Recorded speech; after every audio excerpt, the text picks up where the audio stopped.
Hi hello నమస్తే welcome to YR TV. నేను రంజిత్. తెలంగాణ రాష్ట్ర వ్యాప్తంగా జరుగుతున్న ప్రతి అంశాన్ని కూడా మనం ఈరోజు చర్చించుకుందాం.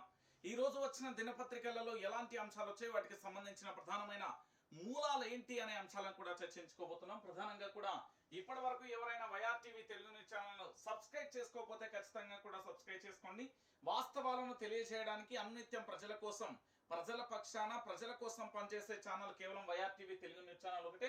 రైట్, ఇక నేరుగా వార్తలోకి వెళ్లే ప్రయత్నం అయితే చేద్దాం. వాస్తవాలు ఏంటి, అవాస్తవాలు ఏంటి అనేది కూడా చూసే ప్రయత్నం అయితే చేద్దాం. ఒకసారి మీరు అందరూ కూడా చూడొచ్చు. అసలు కాంగ్రెస్ కూని అనేది ప్రధానంగా ఇప్పుడు రాష్ట్ర వ్యాప్తంగా చర్చ జరుగుతుంది. ఏంటి, కాంగ్రెస్ పార్టీ ఒకప్పుడు ఎలా ఉండే, ఇప్పుడు ఎలా మారిపోయింది, నాడు నేడు అనే విధంగా కాంగ్రెస్ పార్టీ యొక్క భవిష్యత్తు, కాంగ్రెస్ పార్టీ యొక్క పనితీరు, కాంగ్రెస్ పార్టీకి సంబంధించి తీరు మారిపోయిన పరిస్థితి కనబడుతుంది. నిజానికి ఏం జరిగింది, దానికి సంబంధించిన అంశం ఏంది అనేది ఒక్కసారి మనం చూసే ప్రయత్నం అయితే చేద్దాం.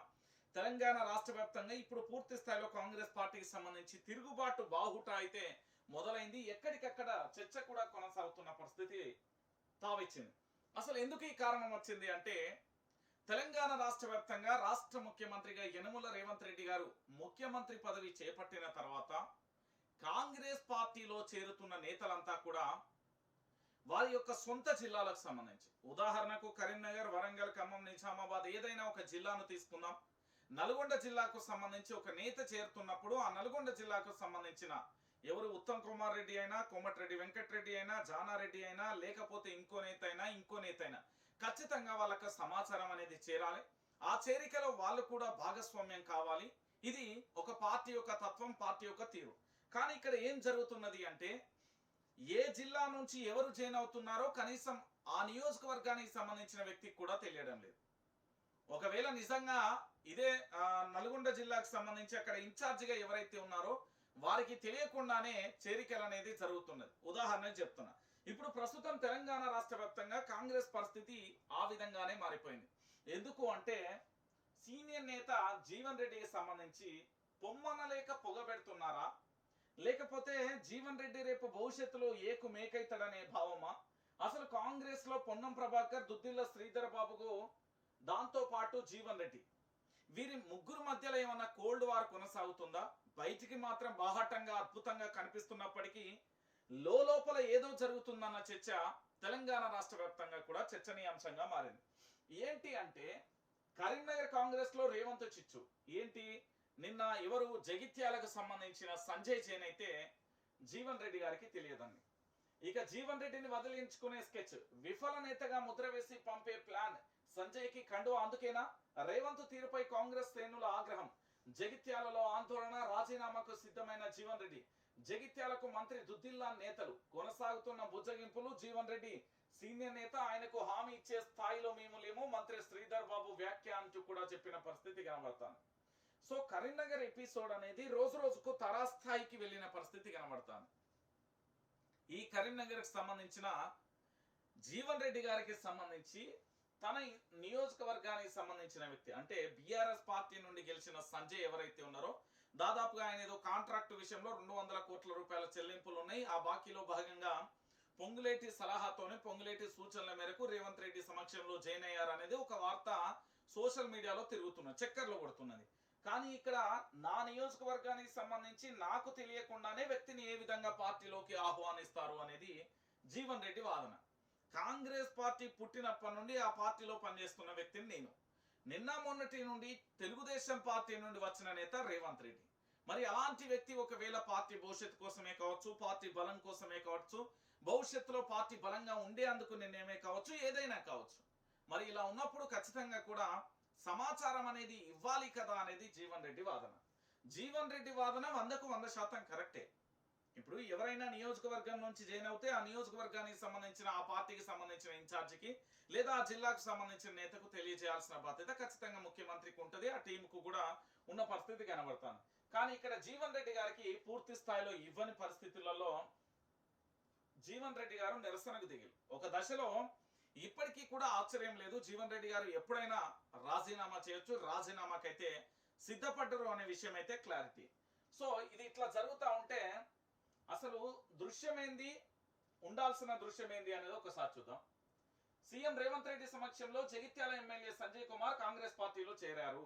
ఆయన మెడలో సీఎం పార్టీ కండువా కప్పినప్పుడు ఒకవైపు మంత్రి పొంగులేటి శ్రీనివాస్ రెడ్డి, మరోవైపు సీఎం సలహాదారు వేం నరేందర్ రెడ్డి నిల్చున్నారు. ఈ చేరికలతో సంబంధం లేని నిజామాబాద్ కు చెందిన ఎమ్మెల్యే సుధీర్ రెడ్డి ఆ సమయంలో అక్కడికి వెళ్లడంతో మీరు కూడా రండి అనగానే మంత్రి పొంగులేటి పిలవడంతో వచ్చి నిల్చున్నారు. ఏం జరిగింది? ఒక పార్టీకి సంబంధించిన వ్యక్తి ఎవరైనా జైన్ అయితే ఖచ్చితంగా కూడా అక్కడ ఎవరున్నారు అంటే సీఎం సలహాదారు వేం నరేందర్ రెడ్డి, ఇటు మరోవైపు పొంగులేటి శ్రీనివాస్ రెడ్డి ఉన్నారు. నిజామాబాద్ కు సంబంధించిన ఎమ్మెల్యే ఉంటే రండి అంటే ముగ్గురు కలిసి ఆ పక్క ఏది ఇటు వేం నరేందర్ రెడ్డి, పొంగులేటి శ్రీనివాస్ రెడ్డి, దాంతో పాటు ఎమ్మెల్యే వీళ్ళు ముగ్గురు ఉన్నారు. సీఎం రేవంత్ రెడ్డి ఏం చేసిండంటే పార్టీ కండువా కప్పిండు. ఇది మీ అందరికి కనబడ్డ దృశ్యం. అసలు ఏముండాలి? ఉమ్మడి కరీంనగర్ జిల్లాకు సంబంధించిన బీఆర్ఎస్ ఎమ్మెల్యే సంజయ్ కుమార్ జగిత్యాల కాంగ్రెస్ తీర్థం పుచ్చుకున్నప్పుడు ఆ జిల్లాకు చెందిన నేతలు ఎవరు? మంత్రులు శ్రీధర్ బాబు ఉండాలి, దాంతో పాటు పొన్నం ప్రభాకర్ ఉండాలి, మాజీ మంత్రి సీనియర్ నేత ప్రస్తుత ఎమ్మెల్సీ జీవన్ రెడ్డి అక్కడ ఉండాలి. జగిత్యాల నియోజకవర్గ కాంగ్రెస్ అభ్యర్థి జీవన్ రెడ్డి పైన బీఆర్ఎస్ తరఫున సంజయ్ కుమార్ గెలుపొందారు. అంటే వాస్తవం ఏముండాలి అంటే ఇక్కడ వీళ్ళు ఉండాల్సింది వీళ్ళు, కానీ ఇక్కడ ఏం జరిగింది? వాళ్ళు లేని పరిస్థితి కనబడ్డది. అంటే ఒక్కసారి ఆలోచించండి, ఒక నియోజకవర్గానికి సంబంధించిన నేత ముఖ్యమంత్రి గారి ఆధ్వర్యంలో కండువా కప్పుకునేంత వరకు కూడా ఆ జిల్లాకు సంబంధించిన నేతలు కానీ ఆ నియోజకవర్గం కాంగ్రెస్ పార్టీ ఇచ్చిన బీఫామ్ తో పోటీ చేసిన వ్యక్తికి కూడా తెలియని పరిస్థితి కనబడ్డది. అంటే ఒక్కసారి మీరు అందరూ ఆలోచించాలి. వాస్తవానికి ఎమ్మెల్యే సంజయ్ కాంగ్రెస్ తీర్థం పుచ్చుకునే సమాచారం ఆ జిల్లాకు చెందిన మంత్రులు శ్రీధర్ బాబు గాని పొన్నం ప్రభాకర్ కి ఇద్దరికీ తెలియదు. జగిత్యాల నియోజకవర్గంలో కాంగ్రెస్ కు పెద్ద దిక్కుగా ఉన్న మాజీ మంత్రి ఎమ్మెల్సీ జీవన్ రెడ్డికి కనీసం సమాచారం లేదు. ఆయనను తీవ్ర మనస్తాపానికి గురి చేసింది కూడా ఇదే. తన 40 ఏళ్ల రాజకీయ జీవితంలో జీవన్ రెడ్డి కన్నీళ్లు పెట్టుకున్న సందర్భం బహుశా ఇది మొదటిసారి కావచ్చు అనేది రాజకీయ విశ్లేషకులు అయితే వాదిస్తున్న పరిస్థితి కనబడుతుంది. ఇగో ఇది అసలు ఫోటో. ఇక్కడ చూసిరు కదా, పొంగులేటి శ్రీనివాస్ రెడ్డి, సంజయ్, రేవంత్ రెడ్డి, ఈయన నిజామాబాద్ ఎమ్మెల్యే వేం నరేందర్ రెడ్డి. సో ఇక్కడ ఎవరు ఉండాలి? దుద్దిల్ల శ్రీధర్ బాబు, పొన్నం ప్రభాకర్, జీవన్ రెడ్డి ఉండాలి. ఈ ప్లేస్ లో ఫోటో చేంజ్ అయింది అన్నట్టు. ఒక్కసారి మీరు అందరూ ఆలోచించాల్సిన విషయం. సో ఒకసారి మనం చూద్దాం వాస్తవ కోణాలు ఏంది అనేది. చూడండి, అసలు కాంగ్రెస్ కోని రేవంత్ చర్యలతో హస్తం పార్టీ విలవిల, వలస నేతలతో పాత కాపులకు చెక్ అంటూ చూడొచ్చు. టీ కాంగ్రెస్ పైన, ప్రభుత్వం పైన ఆధిపత్యాన్ని నిలబెట్టుకునే దిశగా రేవంత్ అడుగులేస్తున్నారు. ఎట్లా అనేది కూడా ఇందులో చాలా క్లారిటీ కూడా ఉంది.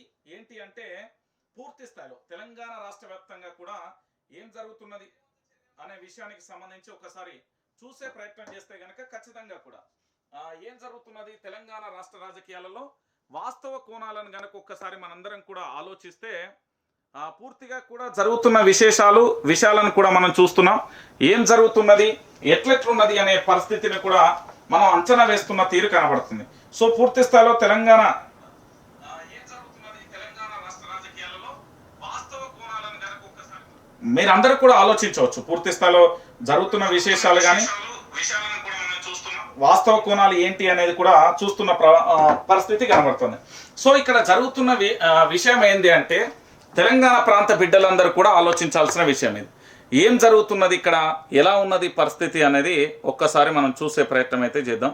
సో పూర్తిగా కూడా ఇక్కడ కాంగ్రెస్ పార్టీకి సంబంధించిన చేరికలతోని అసలు నిజాలైతే బయటకు వచ్చే ప్రయత్నం అయితే కనబడుతున్నా. సౌండ్ వస్తలేదా? వస్తుంది, రైట్. అయితే ఇక్కడ పిసిసి చీఫ్ మంత్రివర్గ విస్తరణలో తన వాళ్ళు పదవిని పదిలపరుచుకునే దిశగా పావులు అంటూ చూడొచ్చు. పాత కాంగ్రెస్ లీడర్లను పంపించే ప్లాన్, మెజార్టీ ఉన్న బలం కోసం వెంపర్లాట, పార్టీలో చేరికలపై తన టీవీదే నిర్ణయం. ఇక గత టీడీపీ సహచరులపైనే ప్రధాన దృష్టి, కాంగ్రెస్ జిల్లా నేతలకు చెప్పకుండానే డిప్యూటీ సీఎం కు అరకొర సమాచారం అంటూ కూడా చూస్తున్న పరిస్థితి కనబడుతుంది. సో మొత్తానికి కాంగ్రెస్ లో కొత్తగా చేరికలు మంత్రి అంటూ కూడా చూడొచ్చు. బీఆర్ఎస్ నుంచి చేరికలన్నీ ఆ మంత్రి ఆధ్వర్యంలోనే ఫిరాయింపుల శాఖ ఏర్పాటు చేశారా అంటూ కూడా సెటైర్లు వేస్తున్న పరిస్థితి కనబడుతుంది. సో పూర్తి స్థాయిలో కూడా ఇక్కడ జరిగే అంశం ఏంటంటే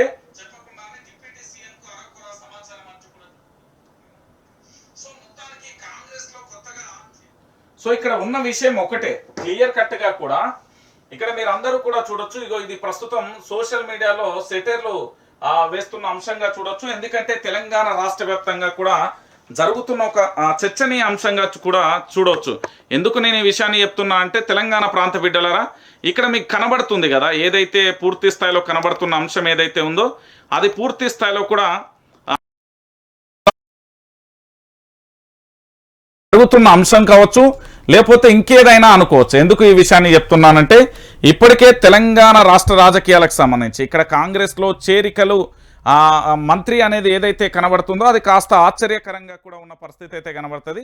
సో మొత్తానికి ఇక్కడ జరుగుతున్న పరిణామం ఒకటే, తెలంగాణ రాష్ట్ర రాజకీయాలకు సంబంధించి ప్రధానంగా కూడా కనబడుతున్న ఎపిసోడ్ ఇదే. ఇక్కడ పొంగులేటి శ్రీనివాసరెడ్డికి సంబంధించి పొంగులేటి శ్రీనివాసరెడ్డి ఎవరైతే ఉన్నారో ఆ పొంగులేటి శ్రీనివాసరెడ్డి మాత్రమే అందరినీ ఒక్కొక్కరిని కూడా పార్టీలోకి జాయిన్ చేసుకుంటున్న తీరు కనబడుతుంది అనేది ప్రధానంగా కూడా చర్చనీయాంశంగా కూడా మారిన పరిస్థితి కనబడుతుంది.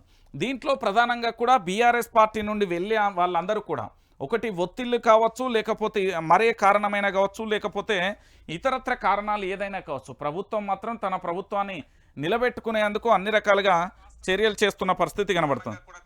సో మొత్తానికి ఇక్కడ జరిగే ప్రయత్నం ఒక్కటే, తెలంగాణ రాష్ట్ర రాజకీయాలలో కాంగ్రెస్లో కొత్తగా చేరికల మంత్రి ఎవరైతే పొంగులేటి శ్రీనివాసరెడ్డి పూర్తి స్థాయిలో కూడా అందరినీ ఇతర పార్టీల నుండి ఒక్కొక్కరిని కూడా తీసుకొచ్చే ప్రయత్నం అయితే చేస్తున్న తరుణం అయితే కనబడుతుంది. దాంట్లో భాగంగానే పూర్తి స్థాయిలో కూడా ఈ అంశం ఎపిసోడ్ ఉంది అనేది ప్రధానంగా కూడా చర్చనీయాంశంగా కూడా మారుతున్న అంశం కనబడుతుంది. సో బీఆర్ఎస్ పార్టీ నుంచి కాంగ్రెస్లోకి, అంటే కాంగ్రెస్ ప్రభుత్వాన్ని నిలబెట్టుకోవడానికి, కాంగ్రెస్ ప్రభుత్వాన్ని ఎట్టి పరిస్థితులలోనూ ప్రభుత్వం భవిష్యత్తులో ఎలాంటి పరిణామాలైనా ఉండవచ్చు, ప్రభుత్వం పతనానికి కావచ్చు, ప్రభుత్వానికి సంబంధించి ఏదైనా జరగవచ్చు, కాబట్టి వాటన్నింటినీ కూడా తప్పించుకునే ప్రయత్నం అయితే చేస్తున్న పరిస్థితి అనుకోవచ్చు. దాంట్లో భాగంగా కొంతమందికి ఆఫర్లను ప్రకటిస్తూ, మరికొంతమందిని బెదిరింపులకు పాల్పడుతూ, ఇంకొంతమంది అక్రమ కేసులు బనాయిస్తూ ఈ విధంగా మొత్తానికి పార్టీలోకి జాయిన్ చేసుకునే కార్యక్రమం అయితే కాంగ్రెస్ పార్టీ చేస్తున్నది అనేది ప్రధానంగా కూడా చర్చనీయాంశంగా కూడా మారుతున్న పరిస్థితి కనబడుతుంది.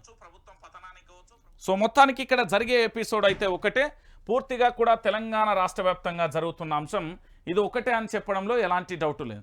సో దీంతో పాటు ఇంకొక అంశం కూడా చోటు చేసుకుంది. ఇక్కడ మీరు ప్రధానంగా కూడా చూడాల్సిన ఎపిసోడ్ ఇంకోటి ఏంటి అంటే, ఈ కాంగ్రెస్ పార్టీకి సంబంధించి, అంటే ప్రభుత్వానికి సంబంధించిన ఏవైతే 6 గ్యారంటీలు కానీ 13 అంశాలు కానీ వాటన్నింటినీ పక్కన పెట్టి కేవలం ఏం చేస్తున్నది అంటే ఒకే ఒక అంశాన్ని తెర మీదకి తీసుకొస్తున్నది, చేరికలు.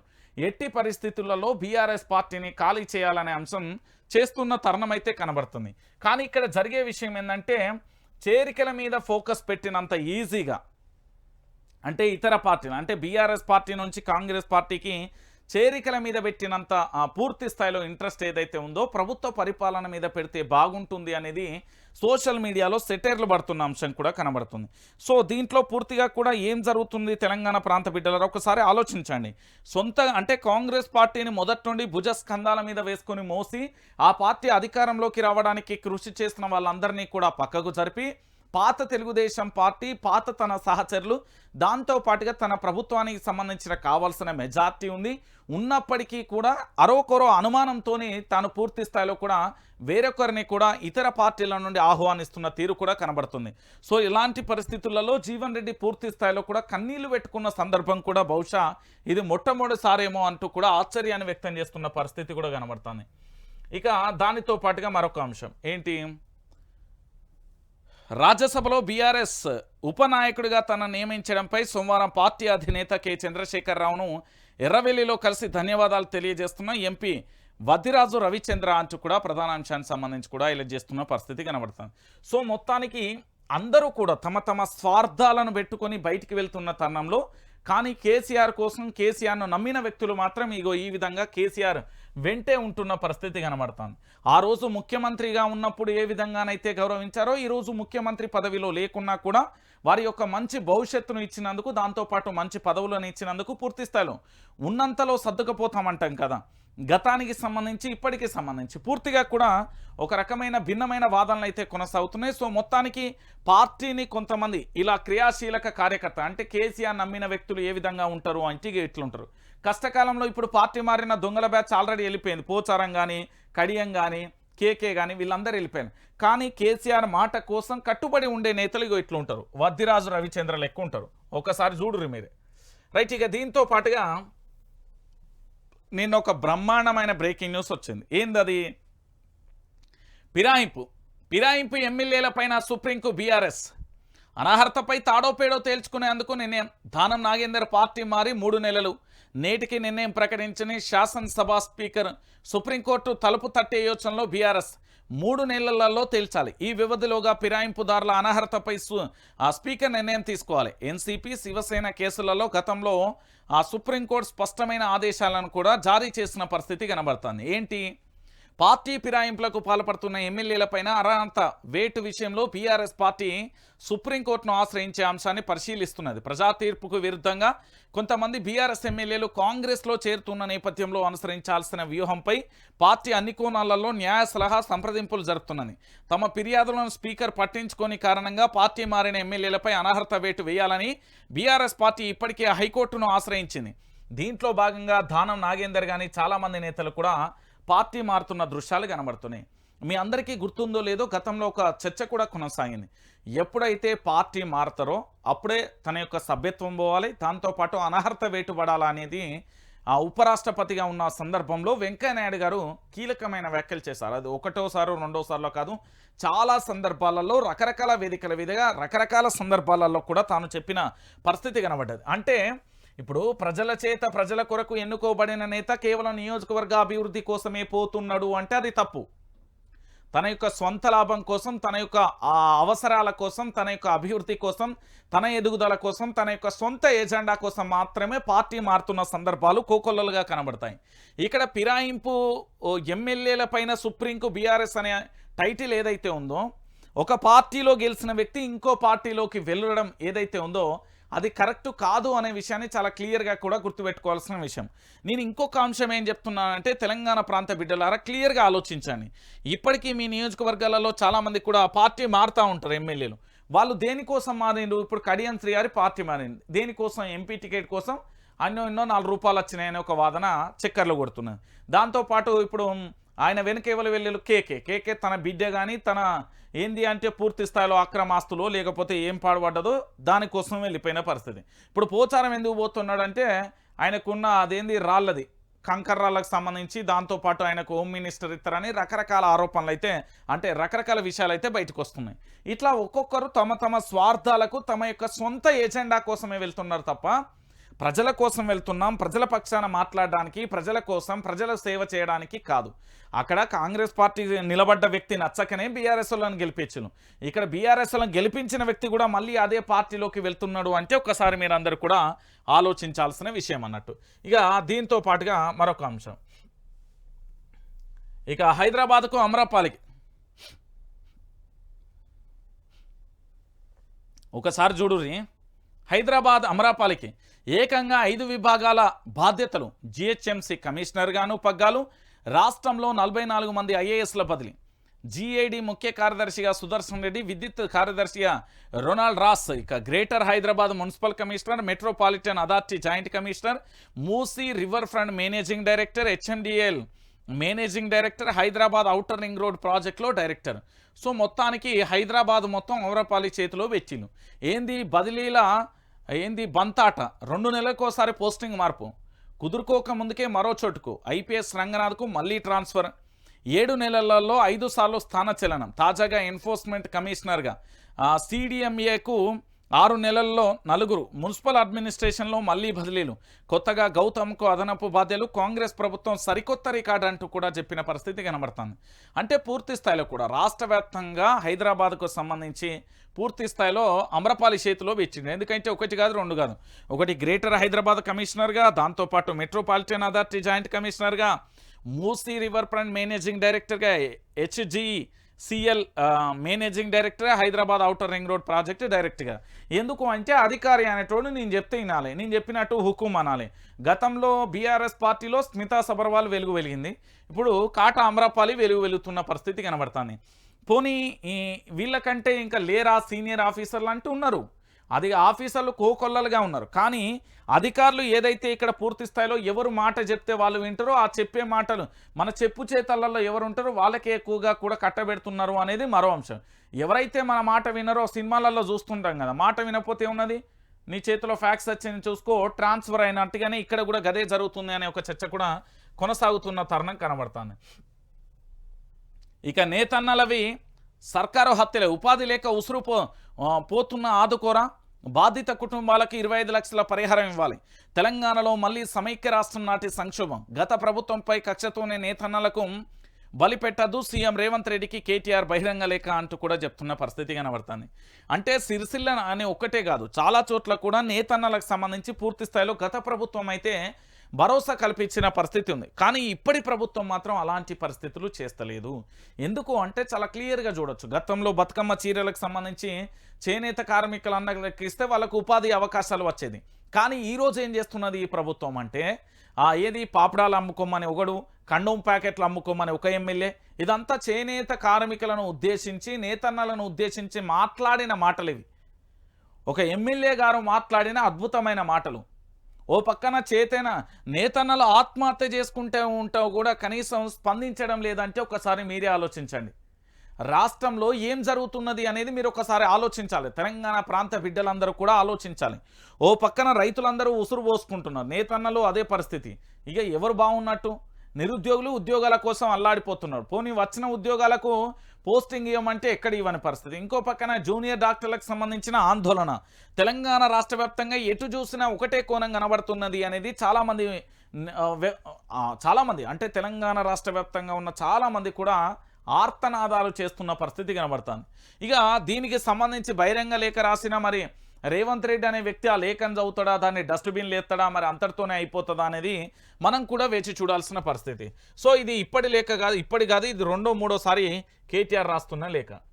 రైట్. ఇక దాంతో పాటుగా ఇంకొక అంశం, నిరుద్యోగుల పోరుబాట, కాంగ్రెస్ హామీల మోసంపై టీజీపీఎస్సీ ఆఫీస్ ముట్టడి, జాబ్ క్యాలెండర్ ఏమైంది అంటూ ఫ్లకర్లతో నినాదాలు, పలువురు విద్యార్థి నిరుద్యోగ సమైక్య నాయకుల అరెస్టు, 2 లక్షల ఉద్యోగాల భర్తీ ఏమైందని ప్రశ్నిస్తూ సోమవారం నాంపల్లిలోని తెలంగాణ పబ్లిక్ సర్వీస్ కమిషన్ను ముట్టడించిన విద్యార్థి నిరుద్యోగ సమైక్య నాయకులను అరెస్టు చేసి తీసుకెళ్తున్న పోలీసులు అంటూ కూడా చెప్పిన పరిస్థితి కనబడుతుంది. పాపం తెలంగాణలో పోలీసులకు, తెలంగాణ ప్రజలకు ఒక ముప్పు రాబోతున్నది. నెక్స్ట్ ఎపిసోడ్లో ఇప్పుడు చెప్తా దాన్ని. అయితే ఇక్కడ ఏం జరుగుతున్నది అంటే ఒకసారి మీరు అందరూ కూడా ఆలోచించాలి. తెలంగాణలో ఒక అద్భుతమైన ఆటలు గేమ్ ప్లాన్ చేసిళ్ళు, ఆ గేమ్ సక్సెస్ఫుల్గా ఇంప్లిమెంటేషన్ చేసిళ్ళు, దాంట్లో సక్సెస్ కూడా అయ్యిళ్ళు. అది ఎట్లా ఇర్రు అనేది కూడా నేను చెప్తా. తెలంగాణలో దాదాపుగా 40 లక్షల మంది నిరుద్యోగులు ఉన్నారండి. ఈ 40 లక్షల నిరుద్యోగులకు సంబంధించి గత ప్రభుత్వం అంటే బీఆర్ఎస్ ప్రభుత్వం అధికారంలో ఉన్నప్పుడు కొంతమంది మేధావి వర్గం అని చెప్తారు, మేధావులు లొట్టపీస్ అని చెప్తారు వీళ్ళు. దీంతో పాటు కాంగ్రెస్ పార్టీ, నేను చెప్తున్నా కదా, దాంతోపాటు ఇతర పార్టీలు ఏం చేసినాయి, మేము అధికారంలోకి వస్తే ఖచ్చితంగా కూడా డిసెంబర్లో మెగా డిఎస్సి వేస్తామని చెప్పిళ్ళు.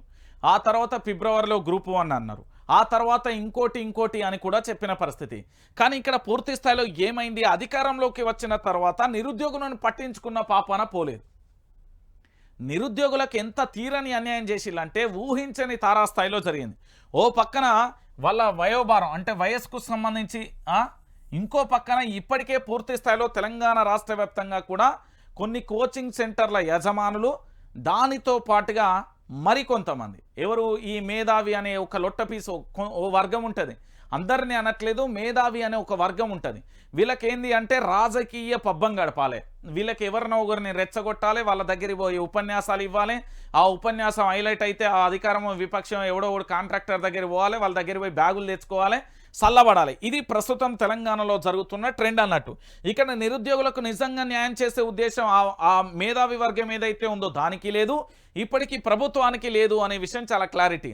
నిరుద్యోగులు ఇప్పటికీ కూడా పట్నంలో ఉండలేక పల్లెకు పోలేక తనలాడుతున్నారు. నేను చెప్తున్నా కదా, తనలాడుతున్నారు. ఉద్యోగాల కోసం వాళ్ళు పుస్తకాలతో బట్టే కుస్తీ మామూలుగా లేదు, పుస్తకాల పురుగు లెక్క మారిపోయిన పరిస్థితి కనబడ్డది. కానీ ఇప్పటి వరకు కూడా పూర్తి స్థాయిలో తెలంగాణ రాష్ట్ర వ్యాప్తంగా నిరుద్యోగులకు సంబంధించి కనీసం వాళ్ళకు న్యాయం చేస్తామని చేసే ఉద్దేశం కూడా లేదు అంటే ఒకసారి మీరే ఆలోచించాల్సిన విషయాన్ని ఒకసారి ఆలోచించాలి తెలంగాణ బిడ్డలందరూ. ఇక గిదేనండి నేను చెప్పిన కదా, రాత్రి 11 దాటితే తన్నుడే, అర్ధరాత్రి ఆడపిల్ల రోడ్డు మీద నడుస్తే మనకు స్వాతంత్రం వచ్చినట్టు అంటూ గతంలో మనం చాలా డైలాగులు విన్నాం కదా. అంటే మీరు అందరూ అప్పుడు వినే ఉంటారు. కానీ ఇప్పుడు ఏం జరుగుతున్నది అంటే, నువ్వు అర్ధరాత్రి గనక ఒకవేళ రాత్రి 11 దాటితే తన్నుడేనట, జులాయిగా తిరిగితే కఠిన చర్యలు, దుకాణాలు బంద్ చేయాల్సిందే, హైదరాబాద్ ప్రజలకు పోలీసుల హెచ్చరికలు అంటూ సోషల్ మీడియాలో వీడియో వైరల్ అవుతుంది. కాంగ్రెస్ ఎక్స్ ఖాతా నుంచి పోస్టు మండిపడిన బీఆర్ఎస్ ఎంపీ అసద్. ఆంక్షలు లేవని పోలీసుల వివరణ, నేరాలను అదుపు చేయడం చేతగాక ఇవేం పిచ్చి పనులంటూ నెటిజన్ల ఫైర్లంటూ కూడా చెప్పిన పరిస్థితి. ఇక మరి రాత్రిపూట డ్యూటీలో పోయేటోడు, రాత్రిపూట పనులు చేసుకునేటోళ్ళు అందరికీ కూడా భవిష్యత్తులో మీరు ఒకసారి ఆలోచించాలి. సాంకేతిక పరిజ్ఞానం అభివృద్ధి చెందింది, మనం ఆధునిక యుగంలో అడుగు పెడుతున్నాం. హైదరాబాద్ లాంటి అభివృద్ధి చెందుతున్న సిటీలను చూస్తే ఆశ్చర్యం వేయాల్సిందే అని చెప్తారు. ఇక్కడ మీరు అభివృద్ధి చెందిన దేశాలలో చూడండి, టైమింగ్ అంటూ ఏది ఉండదు. 24/7 ఉంటారు వీళ్ళకి 24 గంటలు పనిచేసుడు ఒకటే తెలుసు. ఎందుకు అంటే అభివృద్ధి చెందుతున్న దేశాలైనా, అభివృద్ధి చెందిన దేశాలైనా. కానీ ఇక్కడ ఏం జరుగుతున్నది అంటే తెలంగాణలో రాత్రి 11 దాటితే, హైదరాబాద్లో రాత్రి 11 దాటితే తన్నుడైనట. నాకు తెలిసి భారత రాజ్యాంగంలో పోలీస్ వ్యవస్థలో ఉన్న లాఠీ ఒక వ్యక్తి మీద పడడానికి వీలే లేదు. అట్లా రాజ్యాంగం ఏ మూలలో కూడా రాయలే. ఇది ఒక కండకావరంతో కొంతమంది ప్రవర్తించే దురహంకారపూరితమైన వ్యవస్థ. అది నేను చెప్తున్నా కదా. భారత రాజ్యాంగం బుక్ తీసుకొచ్చి టేబుల్ మీద పెడితే ఎక్కడన్నా ఏ సెక్షన్లోనైనా ఇట్లా తన్నమని చెప్పిందేమో, ఒక మనిషి మీద కొట్టమని ఎక్కడ లేదు. ఇక్కడ ఇంకొక విషయం ఏంటంటే, ఫస్ట్ ఆఫ్ ఆల్ వీళ్ళకు పరిపాలన శాతనైతే లేదు. పరిపాలన శాతగాక ఇలాంటి పిచ్చి పనులు చేస్తున్నారు అనేది తెలంగాణ ప్రాంతానికి సంబంధించిన నెటిజన్లు అందరూ ఫైర్ అవుతున్నారు. ఏంది మైకులు పెట్టి వెళ్ళిపోవాలంటే ఏడికి వెళ్ళిపోతారు రా భయ్? అర్ధరాత్రి ఉద్యోగాలు చేసేవాడు ఉంటాడు, వ్యాపారాలు చేసుకుంటాడు, రకరకాల పనులు ఉంటుంది. డే అండ్ నైట్ ఈ టైంకే పని చేయాలి, ఈ టైంకే. మరి అందరికీ 40 లక్షల మంది నిరుద్యోగులకి ఇక్కడ రాత్రి 11 దాటితే మీరు కనబడితే తన్నుడే అని చెప్తున్నారు కదా. ఇదే రాత్రి అని నేను అంటలేను. తెలంగాణలో ఉన్న 40 లక్షల మంది నిరుద్యోగులకు ఉద్యోగ అవకాశాలు. వీడు బైక్ బట్టి బయట తిరిగాడు, రై అని, వీడో గంజాయికి అలవాటు కాడు, వీడో డ్రగ్స్కి అలవాటు కాడు. వీనికి కనీసం ఒక యువత ఒక యూనివర్సిటీ నుండి బయటికి వచ్చిన తర్వాత భవిష్యత్తులో వాళ్ళకు పూర్తి స్థాయిలో కూడా వాళ్ళకు ఒక జాబ్ కానీ, లేకపోతే వాళ్ళ భవిష్యత్తు మీద భరోసా కల్పిస్తే ఈ జులై పనులన్నీ ఎందుకు వస్తాయి? రావు కదా. అంటే మనకు పరిపాలన కానీ ఏ విధంగా వ్యవస్థను మనం నడిపియాలనేది తెలియదు కాబట్టి ఇట్లా జరుగుతున్న పరిస్థితి కనబడుతుంది. ఇక రైతు భరోసా ఎవరికీ వద్దు, నిబంధనలపై కాంగ్రెస్ సర్కార్ కసరత్తు, రైతుల నుంచి అభిప్రాయాల సేకరణ. రైతు వేదికలలో నేడు ప్రత్యేక సమావేశాలు. సీఎం అంటే కరెక్షన్ మాస్టర్ అట. ఓహో, నీ వరకు కరెక్షన్ మాస్టర్ ఏమో కానీ ఆయనకు అంత సినిమా లేదు. కానీ రైతు భరోసా ఎవరెవరికి ఇవ్వద్దు, ఏ ఊళ్ళో ఎంతమంది కోతలేయాలి, ఎవరిని అనర్హులుగా ప్రకటించాలి, కొంతమంది రైతుల మీద అనర్హులు అని ముద్ర వేయడానికి ఎలాంటి నిబంధనలు రూపొందించాలి. రాష్ట్రంలో అధికారంలోకి వచ్చిన నాటి నుంచి ఇదే ధ్యాసతో కాంగ్రెస్ ప్రభుత్వం తాజాగా రైతుల నుంచి అభిప్రాయాలను స్వీకరిస్తున్నదట. 10,000 చొప్పున పెట్టుబడి సాయం అందించగా వీళ్ళు అధికారంలోకి వస్తే 15,000 ఇస్తామని చెప్పిళ్ళు. కౌలు రైతులకు ఎకరానికి 15,000 రూపాయలు ఇస్తా అని చెప్పిళ్ళు. అది ఏ విధంగా పాసిబుల్ అవుతుంది అనేది బహుశా వాళ్ళకు కూడా తెలియదు. అలవి కానీ హామీలు ఇచ్చిళ్ళు. రైతుకు సంబంధించి ఇస్తారు అంటే ఓకే, యాక్సెప్టెడ్ చేస్తారు. కానీ కౌలు రైతులకు ఎట్లా ఇస్తారు అనేది ఒక్కసారి ఆలోచించాలి.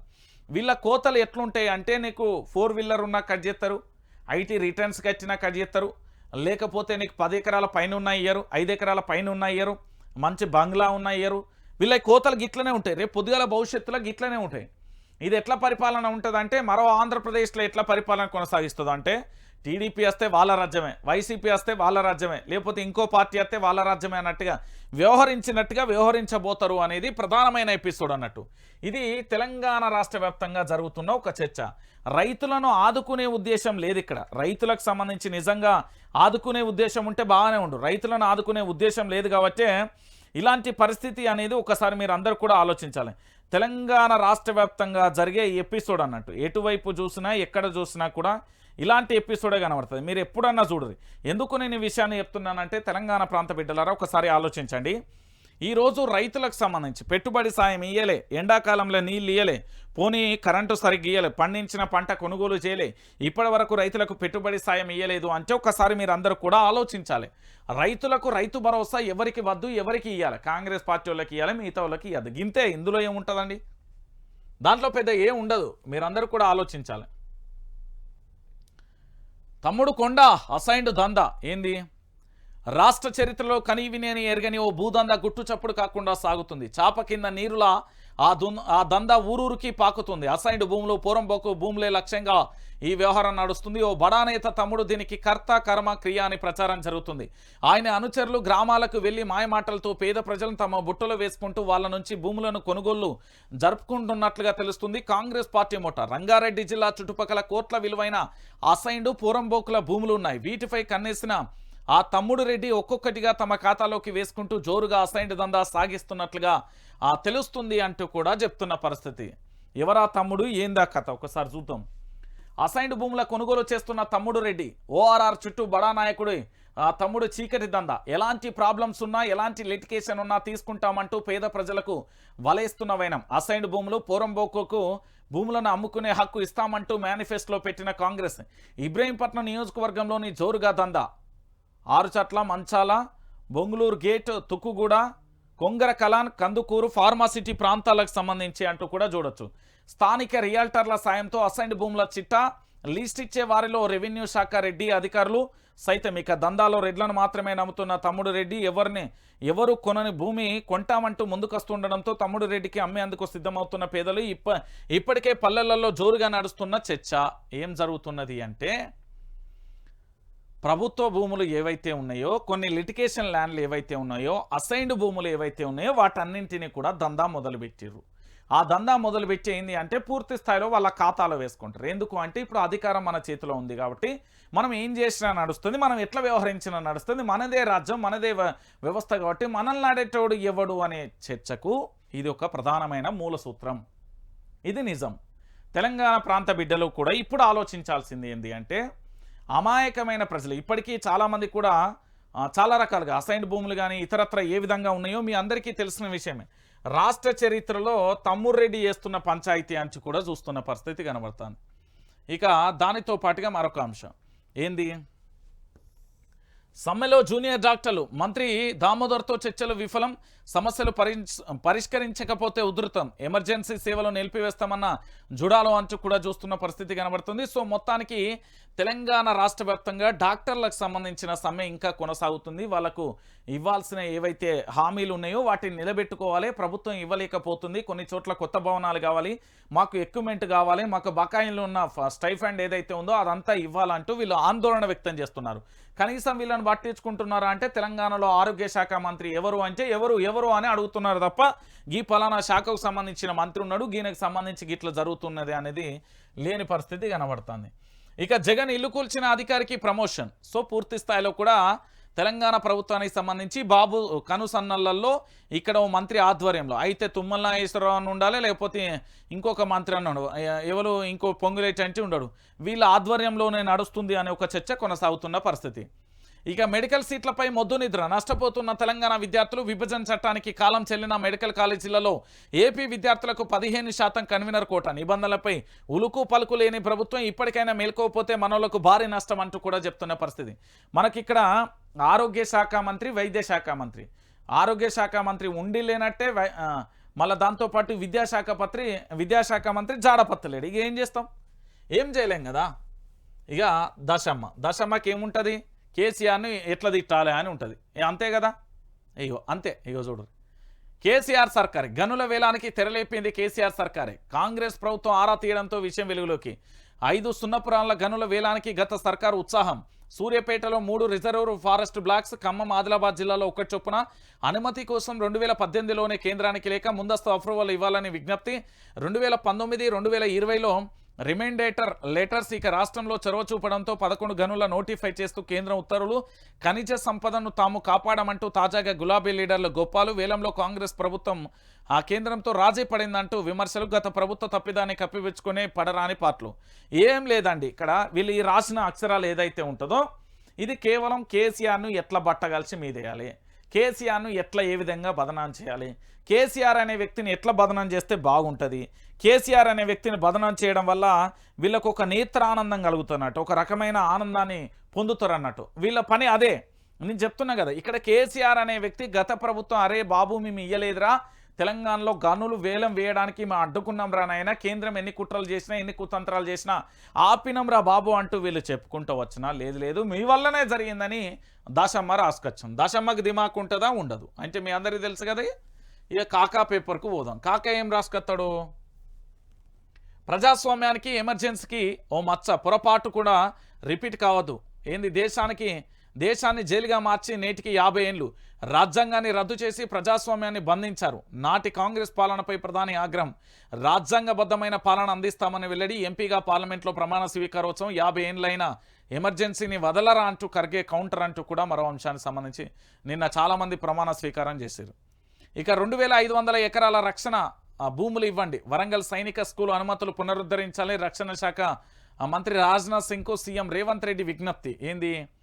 2 రోజుల పర్యటన కోసం ఢిల్లీకి చేరుకున్న సీఎం కాంగ్రెస్ ఎంపీలతో కలిసి రాజ్నాథ్తో సమావేశం. రక్షణ భూముల బదలాయింపులపై చర్చలు. కేంద్ర గృహ నిర్మాణ పట్టణ శాఖ మంత్రి ఖట్టర్తోనూ భేటీ. రాష్ట్రానికి 2.70 లక్షల ఇల్లు మంజూరు చేయాలని రిక్వెస్ట్.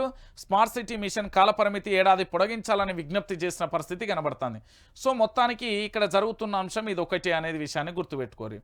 త్వరలో కేబినెట్ విస్తరణ, పీసీసీ కొత్త చీఫ్ అంటూ కూడా చూడొచ్చు. పదవులపై హైకమాండ్తో సీఎం రేవంత్ రెడ్డి చర్చించే ఛాన్స్. ఈ నెల 27తో ముగియనున్న పీసీసీ చీఫ్ పదవి కాలం. ఈ నెలాఖరుకు కొత్త చీఫ్ వచ్చే అవకాశం. వచ్చే నెల ఫస్ట్ వీక్లో మంత్రివర్గ విస్తరణ. నామినేటెడ్ పోస్టులపై కూడా రానున్న క్లారిటీ అంటూ కూడా చూడొచ్చు. నీట్పై సిట్టింగ్ జడ్జితో విచారణ ఎంక్వైరీ జరిపించాలి. స్టూడెంట్లతో చెలగాటం ఆడినోళ్లను శిక్షించాలి సీఎం రేవంత్. కొందరిపైన నెపం నెట్టేందుకు కేసు సీబీఐకి అప్పగించారు. కేంద్ర బడ్జెట్లో రాష్ట్రానికి ప్రత్యేక నిధులు ఇవ్వాలని డిమాండ్. పోచారం శ్రీనివాసరెడ్డితో కలిసి ఖర్గేతో భేటీ అంటూ కూడా చూస్తున్న పరిస్థితి కనబడుతుంది. సో వీళ్ళు ఏం చేసిళ్ళు అంటే రక్షణ శాఖ మంత్రిని కలిసిళ్ళు. ఇది రాష్ట్ర ప్రయోజనాల కోసం అయితే ఓకే, సొంత ప్రయోజనాల కోసం అంటే ఇక ఆలోచించాల్సిన పరిస్థితి. ఇంకా దాంతోపాటు ఏం రాసిండు? రాజ్యాంగంపై మోదీ అమిత్ షా దాడి. కాంగ్రెస్ నేత రాహుల్ గాంధీ ఫైర్. ఇదే పేపర్ గనక కాంగ్రెస్ పార్టీలో ఉంటే కాంగ్రెస్కు సంబంధించిన కాంగ్రెస్ అన్నాడు ఏంది అంటే జాతీయ కాంగ్రెస్ ఏంది అధ్యక్షుడు ఉపాధ్యక్షుడు లేకపోతే గతానికి సంబంధించి మాజీ అయిన వ్యక్తి రాస్తాడు అన్నట్టు ఆయన. ఇంకేంటిది? కోకాపేటలో 11 ఎకరాలు వాపస్ తీసుకోవాలి. ఆ భూమిని వేయాలి. వచ్చే డబ్బులను రుణమాఫీకి కేటాయించాలా? చేయరు. ఇంకా చేయరు. ఇంకేమున్నది? ఇక రాసేటి ఏమైనా ఉన్నాయా? గత సర్కార్ వేలం వెర్రి అట. ఏం లేదు, గత సర్కార్ని ఎట్లా బదనాం చెయ్యాలి ఇదే. ఐఏఎస్లో భారీ చలనం జరిగింది. ఫిరాయింపులకు కళ్ళెం వేద్దాం. అత్యంత సన్నిహితులు పార్టీని వీడుతుండడంతో అప్రమత్తమైన బీఆర్ఎస్. ఎమ్మెల్యేలలో భరోసా నింపేందుకు ఈ వారంలో అధినేత కేసీఆర్ సమావేశం. విదేశీ పర్యటన రద్దు చేసుకుని ముందుగానే రాష్ట్రానికి వస్తున్న ప్రశాంత్ రెడ్డి పల్లా ఫిరాయింపులపై సుప్రీంకు వెళ్లాలనే యోచన. పార్టీ మారేవారిని ప్రోత్సహించడం తగదు. అధికారం ఉందని విర్రవీగితే ప్రజల చేతిలో గుణపాఠం తప్పదు. కేటీఆర్ నేతన్నలవి ప్రభుత్వ హత్యలే. ఉపాధి లేక 6 నెలల్లో 10 మంది ఆత్మహత్య అయినా ఆదుకోరా అంటూ సీఎంకు కేటీఆర్ లేక అంటూ కూడా చెప్పిన పరిస్థితి కనబడుతుంది. అయితే గులాబీ బాసు సైలెంట్గా ఉన్నాడు. గులాబీ బాసు ఏం చేస్తాలే అనుకుంటున్నాడు కావచ్చు. గులాబీ బాసు వ్యూహం సిద్ధం చేసిండు. గులాబీ బాసు అధినేత కేసీఆర్ గారు వ్యూహం అమలు చేసిండు. అది ప్రజల్లోకి వచ్చిన తర్వాత పూర్తి స్థాయిలో అమలు అయితే మాత్రం ఒక్కొక్కడి బాక్సులు బద్దలైతాయి. చెప్తున్నా కదా, ఎవడెవడైతే పార్టీ మారిండో ఇంకెవడైనా పార్టీ మారుతున్నాడో అదంతా కూడా బయటకు వచ్చే అవకాశాలు ఉంటాయి. ఇక ఘోరంగా ఉంటుంది సినిమా. కేసీఆర్ అనే వ్యక్తి చాలా చాకచక్యంగా రాజకీయంగా ఎట్లా చేయాలి, ఏం చేయాలి అనేది చాలా క్లియర్గా ముందుకు వెళ్తున్నాడు. తొందరపడే అవకాశం ఇక్కడ ఏం లేదు. తొందరపడి ఉరికి ఏంది పాలు తాగాల్సిన నిలబడి నీళ్లు తాగితే చాలనే సూత్రాన్ని కేసీఆర్ ప్రజలందరికీ అర్థమయ్యే దిశగా చెప్తాడు. ప్రజా పోరాటం ఉంటుంది. త్వరలో ఒక ఏంది అంటే పాదయాత్ర కూడా ఉంటుంది. దాంతోపాటు వరుస సమావేశాలు ఉంటాయి. బెంబేలెత్తుతాయి. మీరు చూడరు. ఇక అయోధ్య రామాలయం పైకప్పు లీక్.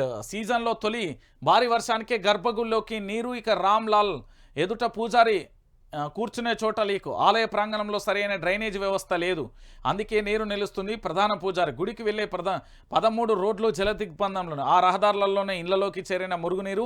అయోధ్యను అవినీతి హబ్గా మార్చిన బీజేపీ. అధికార పార్టీపై మండిపడ్డ యూపీ కాంగ్రెస్ అంటూ కూడా చెప్పిన పరిస్థితి కనబడుతుంది. అయోధ్య రామాలయం ప్రపంచంలో ఎక్కడా లేనట్టు కేవలం ఇక్కడే మనం చేస్తున్నాను అన్నట్టుగా ఒక రేంజ్లో ప్రచారం చేసిళ్ళు. చివరికి అయోధ్య రామాలయం పైకప్పుల లీక్ వచ్చిందట. దేవుడి ఆలయానికి కూడా శటకోపం పెట్టిల్లండి నిర్మాణంలో.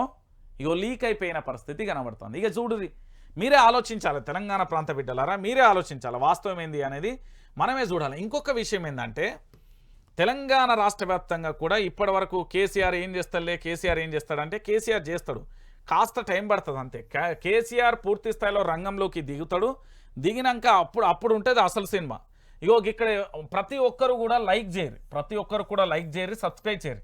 ఎందుకు లైక్ చేయాలంటే తెలంగాణ రాష్ట్ర వ్యాప్తంగా కూడా ప్రతి ఒక్కరి యొక్క మద్దతు కోరుతూ పూర్తి స్థాయిలో రాష్ట్రంలో జరుగుతున్న ప్రతి విషయాన్ని కూడా మీకు అందించే ప్రయత్నం అయితే జరుగుతున్నది. కాబట్టి ప్రతి ఒక్కరికి నేను చెప్పే ప్రయత్నం ఏంటి అంటే ప్రతి ఒక్కరూ కూడా పూర్తి స్థాయిలో కూడా ఇక్కడ లైక్ చేసి మద్దతు తెలుపు.